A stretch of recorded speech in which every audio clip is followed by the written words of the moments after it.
রান্নায় ব্যঞ্জন চ্যানেলে আপনাদের স্বাগত। আজ আপেল কমলার জেলি করব বা চাটনি করব, ট্রান্সপারেন্ট চাটনি। এরকম ট্রান্সপারেন্ট চাটনি করতে গেলে কি কি করতে হয়, কি করেছি চলুন দেখি। ট্রান্সপারেন্ট আপেলের চাটনি করে নিচ্ছি। বাউলের মধ্যে নিয়ে নিয়েছি খুব সুন্দর টেস্টি।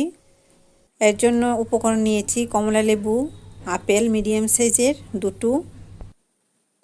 আপেলগুলি কেটে কেটে জলে রেখেছি, ভালো করে ধুয়ে নিয়েছি। আপেলগুলি জলে রাখলে আপেলগুলি লাল হবে না, এর জন্য জলে রেখেছি। কমলা লেবু ভালো করে ধুয়ে খোসা ছাড়িয়ে পরিষ্কার করে নিয়েছি, এগুলির রস বের করব। বাউল নিয়েছি, বাউলের মধ্যে কমলা লেবুর রস নিয়ে নিচ্ছি। এই যে রস নিয়ে নিলাম, বিচি ফেলে দিলাম। কড়াই বসিয়েছি, কড়াইটাতে আপেল আর জল যে একসাথে ছিল, আপেলগুলি যে কেটে কেটে জলে রেখেছিলাম, এই জল সমেত আপেলগুলি কড়াইতে দিয়ে দিলাম।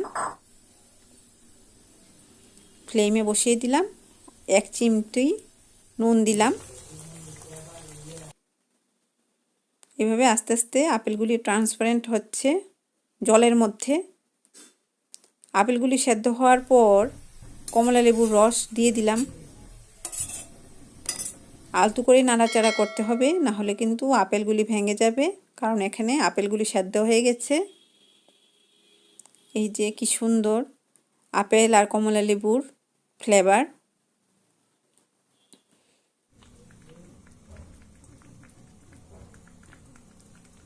যে কি সুন্দর ট্রান্সপারেন্ট হচ্ছে আপেলগুলি। এখন কাজু বাদাম কিশমিশ ভালো করে ধুয়ে দিয়ে দিলাম আপেলের চাটনিতে।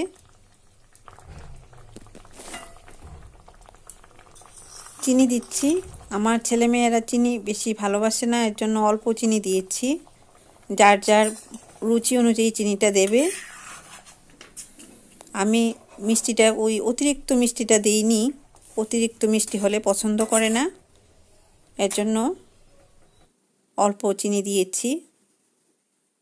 এখন এগুলি খুব ভালোভাবে লো ফ্লেমে সেদ্ধ হবে, ঢাকা দিয়ে দিয়ে সেদ্ধ করব।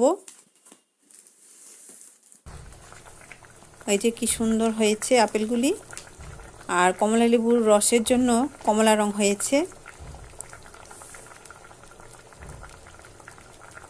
এভাবে তৈরি হচ্ছে আপেলের ট্রান্সপারেন্ট চাটনি।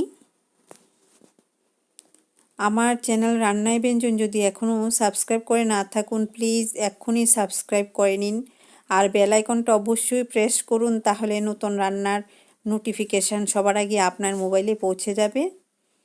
এই যে মিডিয়াম টু লো ফ্লেমে হচ্ছে। এখন এগুলি একটা বাউলের মধ্যে নিয়ে নিলাম। এই যে কি সুন্দর কি টেস্টি আপেলের ট্রান্সপারেন্ট চাটনি করে নিলাম।